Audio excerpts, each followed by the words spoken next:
Joined by Dr. O, Dr. David O, the director of Hoxworth Blood Center. Thank you for joining me. Thank you for inviting me. Okay, so if you come to our neighborhood donor centers, or especially to Hoxworth Central, you maybe see the giant poster that has Dr. O on it and a beautiful quote about a community needing blood and needing water. It's kind of cohesive. And so we just want to talk to you about why you think donating blood is so important. Tell us about your donor journey. Yeah, thank you. So my donor journey is I don't know how routine it is, but so when I started going to college in the 1800s, no, it was like he's a little older than me. Yeah, 1938 maybe. It was a while ago.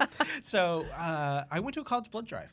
You know, so that was the first thing. And in the student union where I went to University of Wisconsin, there was a blood drive, and they had a room that was dedicated to blood donation. And so I went during the hours, and there was a group called Young Bloods that, I wanted to be part of, I think. And so I went just to donate blood. I didn't know much about it at all. And this was in the, I'll date myself. This was in the 80s.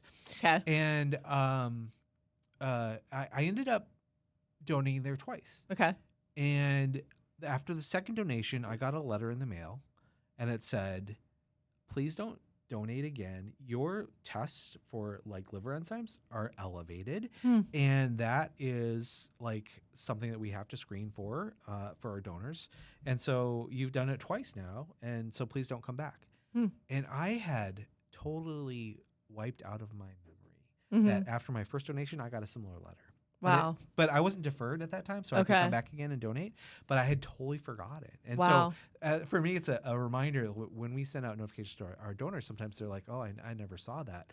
They say like at least 10% of folks never remember getting a letter or a notification of anything of the sort.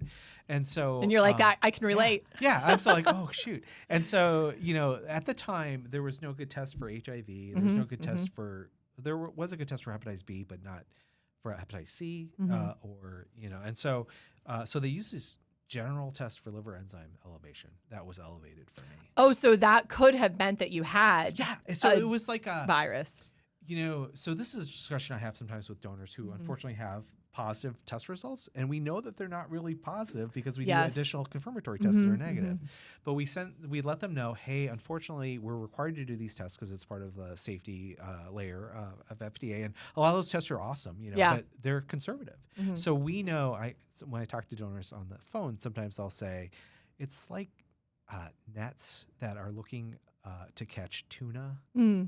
And sometimes they catch porpoises. Yeah. And I don't know if maybe young people don't know this story because they use porpoise-friendly nets now, but but back in my day, it was it really resonated with people to be like, shoot. So we know in order to yield the donors that are not good to donate, we're going to catch some donors who are healthy and it should not be caught. Right. And so that's what happened to me. Okay. But as a result, I was like, wow, I don't need to donate blood, And so I didn't donate blood again for like a long time because I knew, oh gosh, I don't want to go back and get deferred again. So, and I didn't know the laws had changed or the rules had changed. And so those tests that they were performing, which were horrible in terms of catching too many people, I probably had a beer the night before or I had Tylenol or something. Yeah. And so,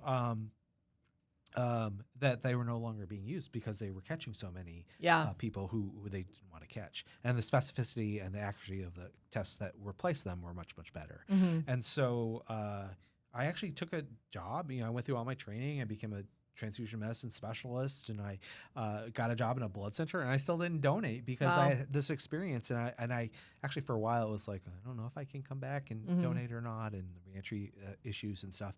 But eventually, after I got here, so I'm embarrassed to say, it was a number of years. Wow. I was like, okay, I'm going to try to donate again. And it was because I was talking to so many donors here, and I was like, oh my gosh, I want to share in that.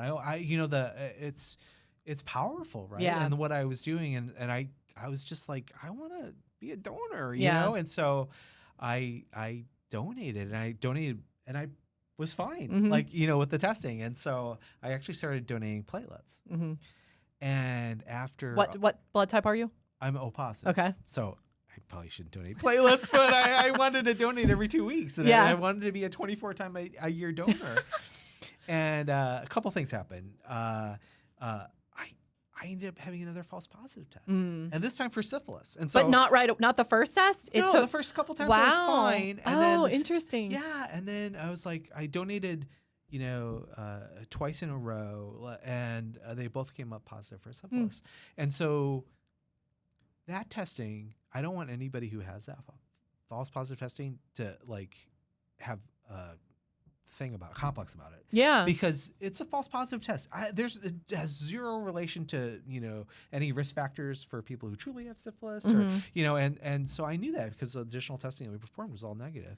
And sometimes, unfortunately, people will have a false positive because the antibodies that they produce to protect themselves from infection will sometimes cross-react with things, and so, and then especially after an immunization, it can happen. And I think that's what happened to me. Okay. And the immunization is not specific necessarily for that disease, but it kind of boosts your immune response in general, I think. Okay. And this is not unproven, but I think that we do see increased numbers of positive test results during flu season. Yeah. And I think that is kind of related to this is fascinating. to the vaccination. And so I ended up taking a break from donating. And then 6 months later, I think I tried again. And I was passed. And I've been donating whole blood since then. So I've gone away from platelets because I'm O positive and I should be donating red cells anyway. And I was like, and my veins were not great for platelet donation. Okay. So, I've heard this. In the donor centers, they talk about your veins. My veins? Oh no. There are some people that are nervous to stick you because of your veins. I've heard. Hey, that goes to prove that we have really good technicians because they do get your veins, right? Yeah, no, we have really good people. And so, I don't say, and I like them, I don't like, hey, I want this person to draw me, although I really want that person to draw me. Yeah, I remember I donating once and I'm like, how long have you been doing this? And she's like, do you really want to know? That's not the answer you want either. I was like, oh my, but she did great. And our phlebotomists are, we train them before they do their thing. So. Yeah, there's always a first, and then there's a 100. Yeah. They got to get there. But for the platelet donation, they couldn't get enough flow typically. Okay. With the stick, and so it would always alarm, and then it would take forever, and they would get frustrated. Yeah, and then I think I added additional pressure on because I was donating, so I decided to do whole blood, and so that's been a good solution for me. So. But you also, because we don't want to tell people like, you don't know if it's a false positive until you follow up, right? So you went to the doctor, you're fine. So we send in our letter. We try to include as much information as we can. Yeah. And so we'll give information about the supplemental tests that were performed. Okay. And then at the end, we were always like, you should go see your doctor and let them know if but essentially, I tried to make those letters as not scary as possible. Right. Unless it's like, oh, you need to see your doctor because all the tests are positive and we think you actually have this. And that's a very different letter than the letter I send, which is kind of like, oh, this could be a false positive. And you call too, correct? Or do we just do the letter? No, we just do letters. Oh, really? Yeah. Okay. So when I first got to San Diego, I should say, HIV was the big thing. And I think people are less fearful of that today. But when I became medical director there, that was a huge thing. Yeah. And our notification process was horrible when I got there. And it was like just sending a letter to the donors just saying, hey, you should see your doctor because like you had some funky test results. Yeah. And like I was like, I can't send this letter out if I know that it's a false positive and they're not going to be worried. But because the testing for HIV was so new then as well, and it was confusing because sometimes we would get indeterminate results. And, they would send out a notification letter to all the different donors, and they would send it by certified mail. So you're a donor, you get a certified letter. It's like, and then it would be like, could you call our office and come and schedule an in-person meeting with the medical director? Because they had like what we call an indeterminate test for like HIV. At the time that testing was done, indeterminate was the majority of the results that came back, even though we knew that almost everybody who had an indeterminate result was negative on follow-up.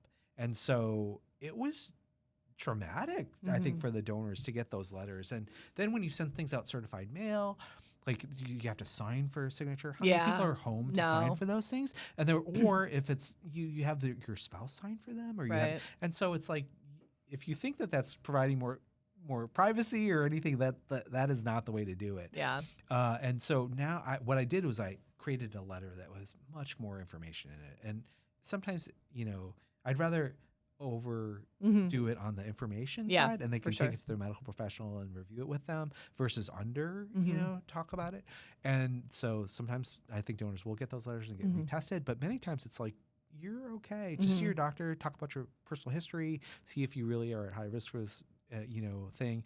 And then a lot of times we do talk about ability for them to come back in, whatever the time frame is, 2 months, 6 months, 3 months, to get reentry testing performed to see if they are able to come back and donate again. What's it, you had to persevere quite a bit. And we do say, when people get deferred, we don't want them to feel like they're a failure. Like, please come back and, unless it's a permanent deferral. But if they're able to come back, because we want them to be part of the mission. So what's it like for you being a donor, being part of that section of the mission? I know you recently donated on a mobile. Yeah. And so you're really getting around. What's it like being a donor? So that's one of the things I really want us to do better than we're doing right now, is to really think about the donor experience as they come through. And I think we do a great job with our donors. I think that the vast majority of times, the donors have a great experience with it. But I think we could do better. Yeah. I think that we should be very formal, I think, in the way we approach it, scientific in the way we approach the donor experience. Like we are going through a process where we're really breaking down like every part of the donor experience to say, how can we make that better? Can we call our donors less on the phone? Like, that's a major one that we're working on right now. Like, we are calling our donors way too much, and so we're working through that process. We don't want to not call them and then all of a sudden have a decrease in the number of donors, but I'm sorry, like, I've not received a phone call from a telemarketer in like years, right? That I've answered and I've like responded to the way they want me to. And so, I think it's okay we have to figure out a way to remind people of their donations, but not intrusive on their life. And then, like, as they approach so I wanted to donate on a mobile because I've always donated in donor centers, right? I think a lot of times that's a really comfortable environment for this process. But I was like, half of our blood donors donate on mobiles. I really need to experience it myself. And I had a great experience. I was with Silver Team. So, congratulations, Silver Team. They did a great job on me. But there were parts of the experience where I'm like, oh, this could be better. Oh, this could be better. How can we do this better? And so I'm trying to bring that to our team now and include folks from all levels of our process to say, okay, let's walk through this. Like, how does a donor even find their drive? What type of signage are we putting on? Or how are our buses parked? Those types of things. Just because I'm mentioning those things because we just had a meeting today about it as we go from the very first parts of the donation, and we're going to go through all the steps of the donation process. I love that. What are your other goals? Are you going to donate like at Music Hall, or that's where Sophia has donated, or are you planning your next donation yet? I have been kind of playing it by ear. Okay. All right. We'll see what's coming up because you donated in December. Was it December? No, it was, I think, last month. Was it January? Yeah, oh, it was in January. Yeah. I got a vest, right? So it was early January. That was at Memorial Blood Drive for one of our friends. And it really reached me a little bit because a lot of the folks who came out to donate had taken care of Ted and were nurses, and they were tri-health nurses. Oh, wow. Yeah, and so do you think that these folks took time after their shift to come out and come to the mobile bus where it was in Loveland and donate? Yeah, it wasn't convenient for them. It was really something, and to kind of pay tribute to a patient that they had taken care of. It was really great. Yeah. Tell the people that are listening or watching, what is your quote or your thought about the water? Explain that to them. Yeah, so I probably won't get it right. I usually have to have it written down or whatever. But I live for a number of years in California, right? So I was at Stanford for 4 or 5 years, and I was in San Diego for 4 or 5 years. And one of the big things there is water, right, for your communities. And so, there was such an emphasis on clean water and supply in California and conservation. And it really hit home because the area where I was living in California was in drought. And it's like you need plentiful and safe water supply in order to grow your community, to have any type of, workplaces, homes, any type of services. You needed to have clean water. Otherwise, you could not build a community and support it. And I think of that same thing for our hospitals and our blood supply. So 1 out of every 7 patients, right, who goes into the hospital needs a transfusion. Right. You think about the patients we think of in the hospital: trauma patients, cancer patients, GI, issues, OB. I was just going to say birth, yeah. Anything, every area, where people get treatment, they need to have a blood supply on hand. And hopefully they don't get transfused. Right. The best transfusion is the one that's never given, right? Oh, I like that. But if they do, this is what's kind of heartwarming about blood too, is it's not given out like water, right? I mean, the doctor knows that there are issues that are adverse reactions that can be associated with blood transfusion. Right. And so they're going to do it only when they feel like it's appropriate. And so 1 out of 7 patients needs a blood transfusion, so they're that sick. And so for us to be able to supply that and to support the growth of the health community is I get a lot of pleasure out of that, a lot of sense of gratification from that. And then here in Cincinnati, it's every single hospital, right? Right. It's every single so I always think, gosh, I'm going to go in for a colonoscopy coming up for shortly. And, you shouldn't need blood for that. But if something happens, I kind of know, that blood will come from a Hoxworth donor. It could be yourself. It could be yourself. It could be yourself. Yeah. And so it's like, the blood you donate when you donate to Hoxworth may go to you, may go to a loved one, may go to a neighbor, it may go to a visitor who's just in town who has something, unfortunate happen. But we are supporting the community by giving that blood donation. So how would you encourage people if they, maybe they lapsed in their donor experience or they've never donated before? Why, people that are part of the mission, we appreciate them, but what would you say to those that want to be part of it? Yeah. Or we want them to be part of it? Yeah, come on in and donate and see if it fits now in your life, and maybe it didn't fit before. Yeah. But I don't want to get too sappy on you again, but we're in a time of a lot of unrest, right, and dissatisfaction, and paranoia about politics and a conflict. And when people come out to donate blood, it's one of the purest ways to help somebody else. And I love it that I donate blood. I don't know if it's going to a Caucasian person, a black person, an Asian person, a Hispanic person, an alien from Mars. I don't know like that, but I love that. That, and that if I get blood, it's any one of the people who cared enough to come out to donate. And it's a beautiful gift. Right. And it's a sharing of your life fluids. I mean, goodness gracious, symbolism there is just, enormous. And so you can find yourself as part of this. And the fact that you're giving to someone who you don't know, you would think would be less powerful than donating for somebody you do know. But I think it actually is more powerful, and it really binds you, I think, to people. And so you could drive by the hospital and be like, I wonder if I helped somebody in that hospital. Yeah. And if you donate platelets 24 times a year, you have helped a lot of darn people in all the different hospitals that we have here, and you can take a lot of pride in it. So that's perfect. Anything else you wanted to add? No, I don't know if it's too sappy, but I really love the mission of Hoxworth, and I think that connecting donors to patients, in the way that we do, is so powerful on so many different levels. So it's a privilege to work here. I agree. Well, thank you for sharing your story, Dr. O. Thank you.